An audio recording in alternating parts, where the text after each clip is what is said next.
Hi, my name is Beth Massey, and welcome to the Windows Forms over Data video series. In this next video, I'm going to demonstrate one-to-many filtering using a combo box and a grid. In the last video, we used the combo box as a lookup list. This time, we want to populate the combo box with a list of rows from our products table and filter a grid of orders. So I've got Visual Studio open here. We've created a order manager application in the previous videos, and what we're going to do is we're going to create a new form. So I'm going to right click on the project, select Add, New Windows Form, and we're just going to name it Form 5. So the next thing we're going to do is connect to our data. So I'm going to go to the Data menu and Show Data Sources, and then we're going to add a new data set into our project, and we'll select Database and use the current connection string. And I want to set up a form that shows products in a combo box and filters the order details in a grid so that we can get a tally of what products are on order in our system. So I'm going to select Order Detail and Product, and I'm going to name this Products, Product Orders Dataset.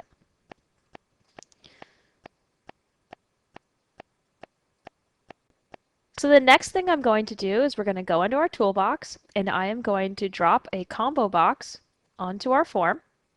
Then we're going to expand our product orders data set, and you'll see order detail and product.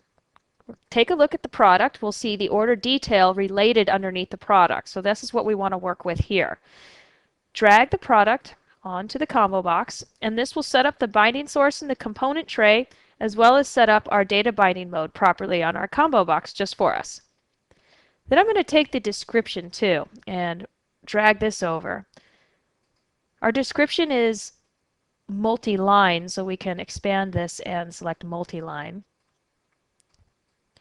Okay, and I don't want to edit the product table, so I'm going to just quickly set the text box to read only. And I'm going to set the drop-down style to drop-down list on our combo box. So next I'm going to drag the order detail onto the form here. And we're just going to edit the columns here. And I'm going to remove the order detail ID and the product ID.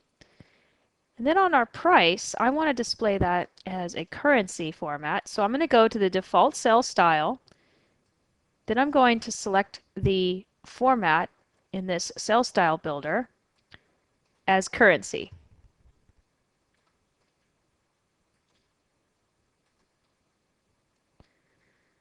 Okay, next I'm also going to set the anchor property on our grid here so it looks a little bit better.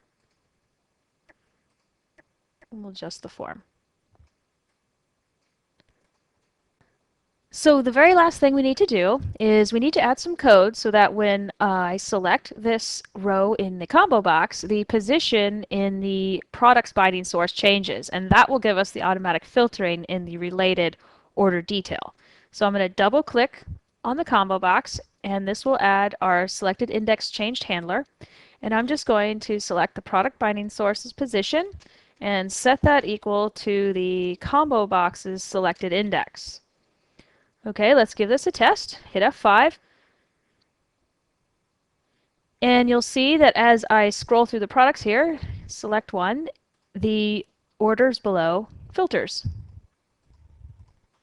Great. So now that we have our filter working, what I want to do is I want to tally up the totals on each of the order details. So I want to add a column there, and what we're going to do is double click on our product orders dataset, and we'll add the column by right clicking order detail, selecting add column, and then we're going to call it total. And then we're going to come over here to the property sheet, and I'm going to enter the expression is quantity times price. Then we just need to set the data type to a double. Okay, so save. Okay, now we're just going to add that column to our data grid view here.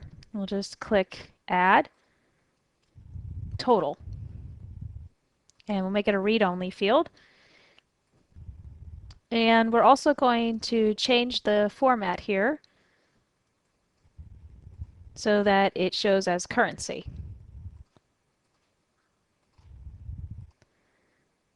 Okay, and now I just want to summarize all the totals down at the bottom here, and we're just going to put a text box at the bottom of the form like that. And what I'm going to do is calculate the totals each time the filter changes. So we're going to right-click, view the code, and what we're going to do is we're going to add a handler to the product binding sources position changed event.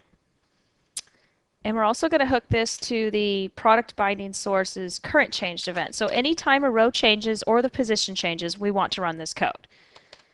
So now we'll just say if me.orderDetails binding source position, meaning that there's some rows in our grid.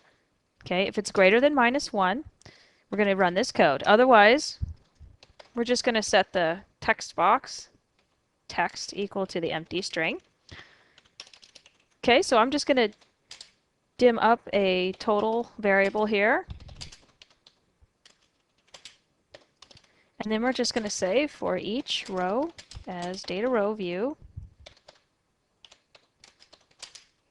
in the order details binding sources list. The list is a data view, so the rows are the data row views. We're just going to tally this up. The rows totals. Okay, so me.textbox1.text, and we're just going to format this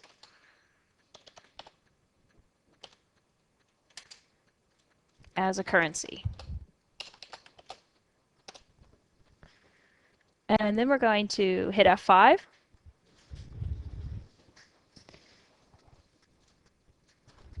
And now we'll see that as we scroll through the records, we are getting our total and our summary total down here at the bottom of the screen. Great.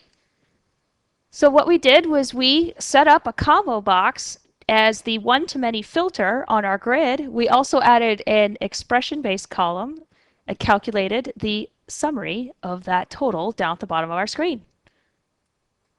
So I'd like to thank you for your time. If you'd like to check out the Visual Basic Developer Center, we'll be posting updates to these videos there.